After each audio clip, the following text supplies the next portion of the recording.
Hello everyone. Previous part video discussed joint venture when separate set of books are maintained.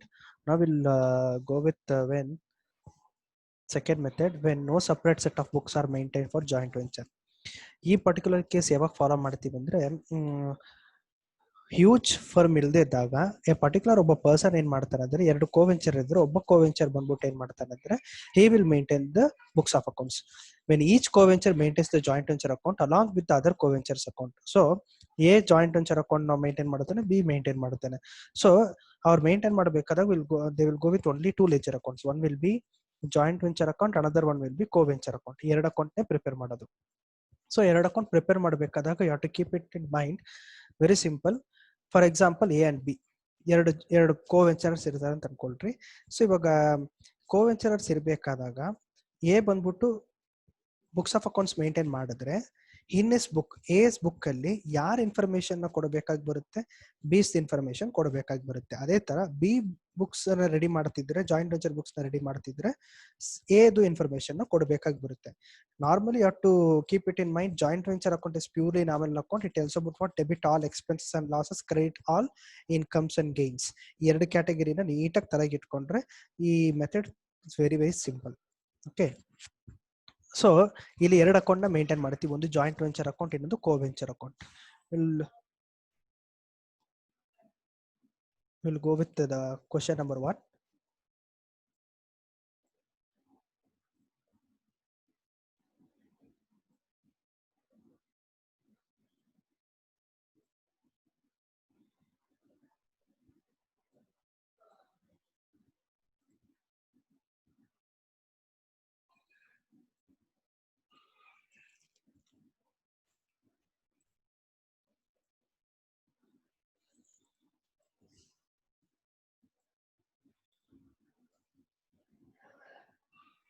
See, X and Y are the partners in a joint venture, sharing profit and loss in the ratio of 4:1. Very simple. Both are sharing the profit and loss in the ratio of 4:1. Both are co-venturers. X supply goods of the value of rupees 10,000. Yaar supply ಮಾಡ್ತಾರದು goods X ಅನ್ನೋದು they are purchasing and incurs expenses amounting to rupees 800. Expenses ಎಷ್ಟು incurred ಆಗ್ತಿದೆ? 800 ರೂಪಾಯಿ. Y supply goods of the value of rupees 8,000 and his expenses amounted to rupees 600. Y goods ನ supply ಮಾಡ್ತಿದ್ದಾನೆ, ಮತ್ತೆ ಅದಕ್ಕೆ 8,000 worth ಇದೆ, ಮತ್ತೆ ಅದಕ್ಕೆ ಖರ್ಚು ಎಷ್ಟಾಗಿದೆ? 600 ರೂಪಾಯಿ. Y sells goods on behalf of the joint venture. So and the realized rupees 24,000. Very simple. Y goods ನ ಸೆಲ್ ಮಾಡಿದ್ರೆ ದುಡ್ಡು ಯಾರಿಗೆ ಬರುತ್ತೆ? Y ಗೆ ಬರುತ್ತೆ. ಸೊ ಅವಾಗ Y ಪರ್ಸ್ಪೆಕ್ಟಿವ್ ಇಂದ ರೆಡಿ ಮಾಡಬೇಕು. So Y is entitled to a commission of 5% on sales. Y ಗೆ ಎಷ್ಟು ಪರ್ಸೆಂಟ್ ಕಮಿಷನ್ ಕೊಡಬೇಕು? 5% ಕೊಡಬೇಕು. Prepare the leisure account in the books of X. ನೋಡಿ, ಎಕ್ಸ್ ಬುಕ್ಸ್ ಅಲ್ಲಿ ಪ್ರಿಪೇರ್ ಮಾಡಬೇಕಾದಾಗ ವೈದು ಅಕೌಂಟ್ ನ ರೆಡಿ ಮಾಡಬೇಕು. ಫಸ್ಟ್ ಜಾಯಿಂಟ್ ವೆಂಚರ್ ಅಕೌಂಟ್ ಹೋಗ್ಬೇಕು. Next in the books of X ಅಂದ್ರೆ ನಾವು ಆಪೋಸಿಟ್ ಕೋವೆಂಚರ್ ಯಾರು ರಿಮೈನಿಂಗ್ ಇರೋದು? ವೈದು ಕೋವೆಂಚರ್ ಅಕೌಂಟ್ ನ ರೆಡಿ ಮಾಡ್ಬೇಕಂತ ಅರ್ಥ. In the books of X ಅಲ್ಲಿ ಎಲ್ಲೂ ಎಕ್ಸ್ ಅಂತ ಬರಂಗೇ ಇಲ್ಲ ಲೆಜರ್ ಅಕೌಂಟ್ಸ್ ಅಲ್ಲಿ. ಅರ್ಥ ಆಗ್ತಿದ್ಯಾ? ಅದಕ್ಕೆ ಬದಲಾಗಿ ಕ್ಯಾಶ್ ಆರ್ ಬ್ಯಾಂಕ್ ಅಂತ ಯೂಸ್ ಮಾಡ್ಬೇಕಾಗಿ ಬರುತ್ತೆ. As previously I said what the joint venture account is purely nominal account. Debit all expenses and losses, credit all incomes and gains. Very simple. X supply goods of the value of rupees 10,000. X supply ಮಾಡ್ತಿದ್ದಾನೆ. ಇವಾಗ joint venture perspective ಇಂದ goods ನ purchase ಮಾಡ್ತಿದ್ದೆ. Joint venture purchase ಮಾಡ್ತಿದೆ. Joint venture purchase ಮಾಡ್ತಿದ್ರೆ 10,000 is an expenses or income? It is an expenses. So we can use it as purchase or we can go with what cash account ಅಂತ ಹೋಗ್ಬೋದು. Cash account in bracket purchases.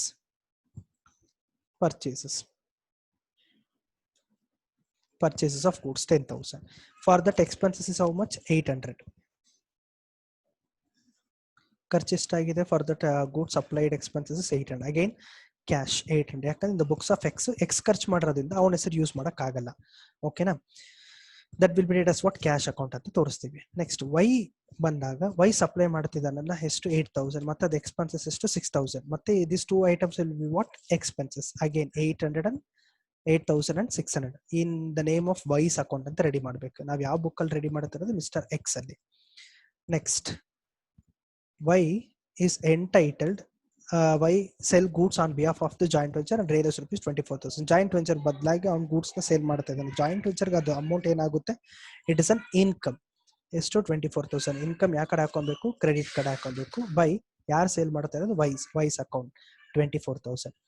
Next Y is entitled to commission 5% on sales ಮೇಲೆ 5% commission ಮಾಡಿ. Joint venture perspective ಇಂದ commission is an expenses or income. Commission ವೈಗೆ ಕೊಡ್ತಿದೆ joint venture, ಹಂಗಂದ್ರೆ it is an expenses. So 24,000 is a sales into 5% ಮಾಡಿದಾಗ 1,200 is an commission. Then totally 24,000 ಮಾಡಿದ್ರೆ you will get 3,400 will be the profit on venture. That will be divided as per 4:1 ratio.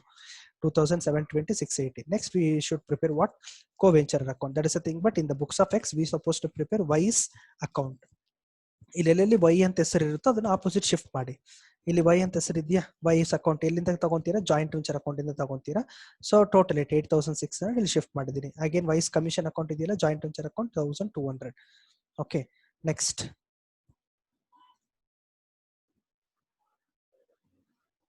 1,200. Next profit, ಇಲ್ಲಿ wise account ಇದೆ 680, again 680 transfer ಮಾಡ್ತೀನಿ. Next ಇಲ್ಲಿ wise account 24,000 that will be shifted to here, and the balance amount will be paid to balancing figure. That amount should be paid to the wise account. Wise ಗೆ ಇಷ್ಟು ದುಡ್ಡು ನಾವು ಕೊಡಬೇಕಂತ ಲೆಕ್ಕ ಬರುತ್ತೆ. That will be what in the books of X ಅಲ್ಲಿ ನಾವು ವೈದ್ ಎಷ್ಟು ದುಡ್ಡು ಬ್ಯಾಲೆನ್ಸ್ ಇದೆ ಅಂತ ಕಂಡುಹಿಡಿಯೋದನ್ನೇ when separate method were, when no separate set of books are maintained for the joint venture. Small joint venture ಆಗಿದ್ದರೆ, ಡ್ಯೂರೇಷನ್ ತುಂಬಾ ಕಮ್ಮಿ ಇದ್ರೆ, they can go with this particular case. ನಾನೊಂದು ಬಿಸ್ನೆಸ್ ರನ್ ಮಾಡ್ತಿರ್ತೀನಿ, ಅವರೊಂದು ಬಿಸ್ನೆಸ್ ಇನ್ನೊಂದು ಬಿಸ್ನೆಸ್ ರನ್ ಮಾಡ್ತಿರ್ತಾರೆ, another person. Okay, ನಾವು ಕಂಬೈನ್ ಟುಗೆದರ್ ಶಾರ್ಟ್ ಡ್ಯೂರೇಷನ್ ಅಲ್ಲಿ ಒಂದು ವೆಂಚರ್ ನ ಸ್ಟಾರ್ಟ್ ಮಾಡಿ ಕ್ಲೋಸ್ ಮಾಡ್ಬೇಕಂತ ಅನ್ಕೊಂತೀವಿ. ಅವಾಗ ಏನ್ ಮಾಡ್ತೀವಿ, ನಾನೇ ಒಂದು ಬುಕ್ಸ್ ರೆಡಿ ಮಾಡ್ಕೊಂತೀನಿ, ಮತ್ತೆ ಅವರೊಂದು ಬುಕ್ಸ್ ರೆಡಿ ಮಾಡ್ಕೊಂತಾರೆ. ನಾನೊಂದು ಬಿಸ್ನೆಸ್ ರನ್ ಮಾಡ್ತಿದ್ದೆ, ಅಲಾಂಗ್ ವಿತ್ ದಟ್ ಇದೊಂದು ಬುಕ್ಸ್ ನ ರೆಡಿ ಮಾಡ್ಕೊಂತೀನಿ. That is a thing. But second method tells about in that we are suppose to prepare 2 ledger accounts. One is joint venture account, another one will be co-venture account. Very simple. Okay, thank you. We'll go with we'll discuss the remaining part in the next video.